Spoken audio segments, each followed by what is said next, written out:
sliced bread. But you don't know where to go and you don't know what to do. Solution? You take a date to one of the 5 romantic hotspots we're about to explore in Tokyo, right here, right now, in high definition video. But not in 4K. Still working on that one.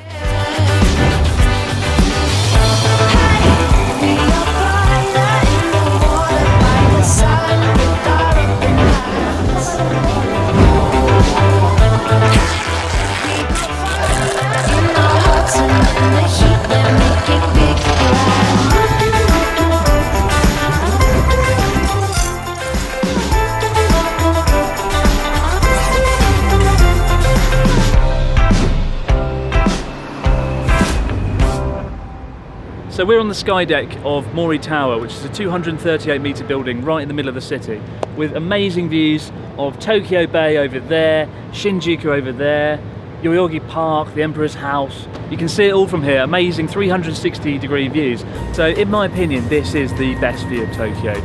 These days, most people go to the Tokyo Skytree, which you can see in the distance over there, 634 metres high. But because it's on the outskirts of the city, you don't get a very good view of the downtown area.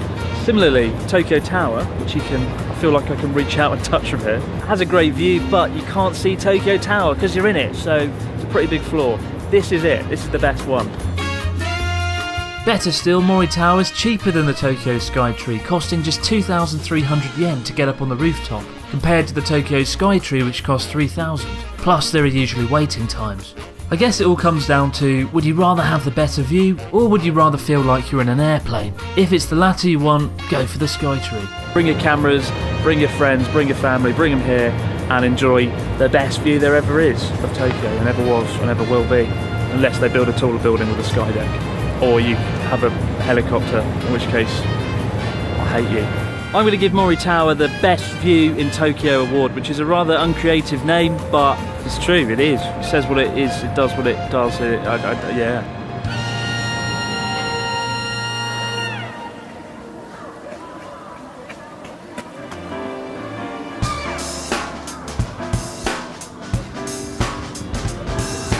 Come on. Look at that.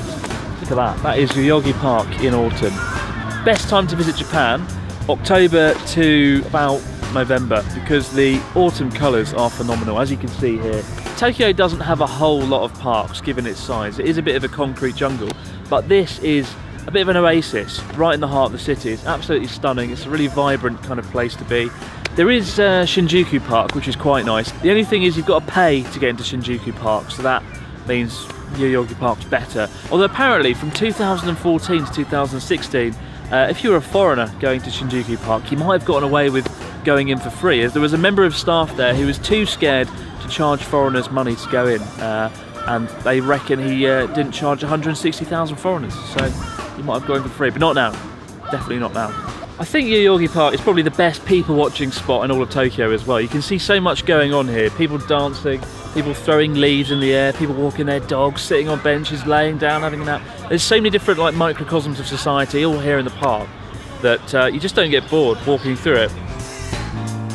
And even if you're not doing something romantic, Yoyogi Park is a great place to sit down and have a drink with friends, especially if they're all imaginary. It's a bit of a strange thing. Yoyogi Park in autumn, beautiful, and I'm going to give it the most romantic place to sit and look at trees award, which is again another really, oh fucking shit, I'm falling over.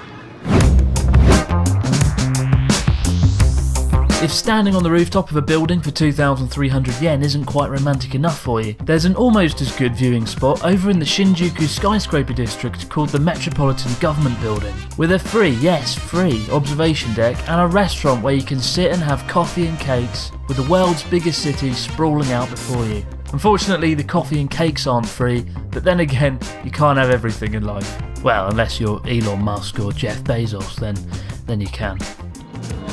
So, if you want the best view of Tokyo there is when you propose to your significant other, go to Mori Tower. But if you want the best view of Tokyo there is when you propose to your significant other and you're on a budget, go to the Metropolitan Tower. It's my first day in Tokyo ever.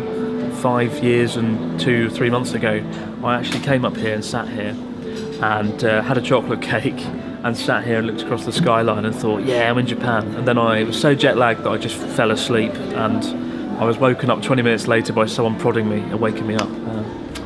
Good times.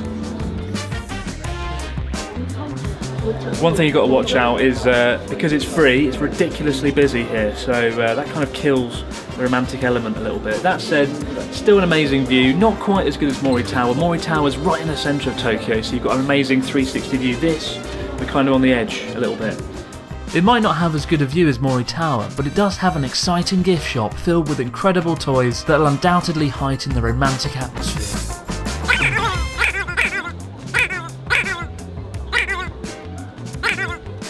Tongue comes out, doesn't it?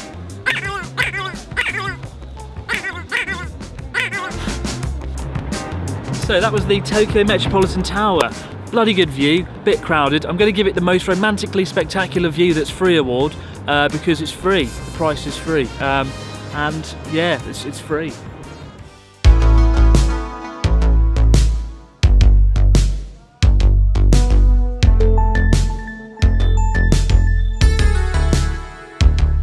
So you might remember a little movie called Lost in Translation, right? Remember that last scene where Bill Murray whispers a thing into Scarlett Johansson's ear? That was right here in the street, right there in this chaotic and nightmarish street with lights and things and people. I suppose it's romantic. There's lots of lights. It's kind of intense and exciting. But if your date's into movies, they'll definitely love it. And even then, there's a Starbucks, McDonald's, and a really good camera shop within walking distance. So you know, after you've kissed, throw in a Big Mac, a Frappuccino, and a good camera. It's the job done, isn't it? I'm going to give this spot the best place to do things after you've kissed in the street award, which is a really good award. It is. So this is the last stop of our day. It's Odaiba, which is a little island just off the coast of Tokyo Bay with incredible, spectacular views of the Tokyo skyline, the Rainbow Bridge, and of course the Statue of Liberty. Which is a little bit out of place, not going to lie. Apparently they built it in 1998 as a symbol of goodwill between France and Japan's relationship. Although when I think of the Statue of Liberty, I tend to think of America, so I won't question it. Americans own it, the French built it, we won't go there. But regardless of that, it is a pretty romantic spot. You've got the music playing in the background, couples walking down the waterfront, the sun setting. It's a really romantic spot. And it's a really nice place to just chill out in the evening. When the area was built up during the 80s and 90s, Odaiba was envisioned as being a showcase for futuristic living, and today it's essentially the land of robots, home to Asimo, a terrifying 20 metres tall Gundam robot, and Junko, the unsettling android assistant who claims to have no boyfriend at the moment, but has a crush on Ken Watanabe. And how could he say no to a smile like that? If I had to choose Tokyo's greatest evening spot though, this would be it. There's no better place to be at dusk when the Rainbow Bridge lights up and illuminates Tokyo Bay alongside the skyline. I'm going to give Odaiba the most romantic spot to enjoy a bridge award, which is a really prized award, and yeah, it's really good. Bridges equals romance. Everyone loves a bridge. What is it about bridges that make them so romantic? I don't know. Leave a comment in the comment section below. Bridges. Rainbow Bridge. Rainbow. Yeah. If you've got a romantic spot in Tokyo that you recommend, let us know in the comments section below. For now guys, many thanks for watching and I'll see you next time. Finally, somebody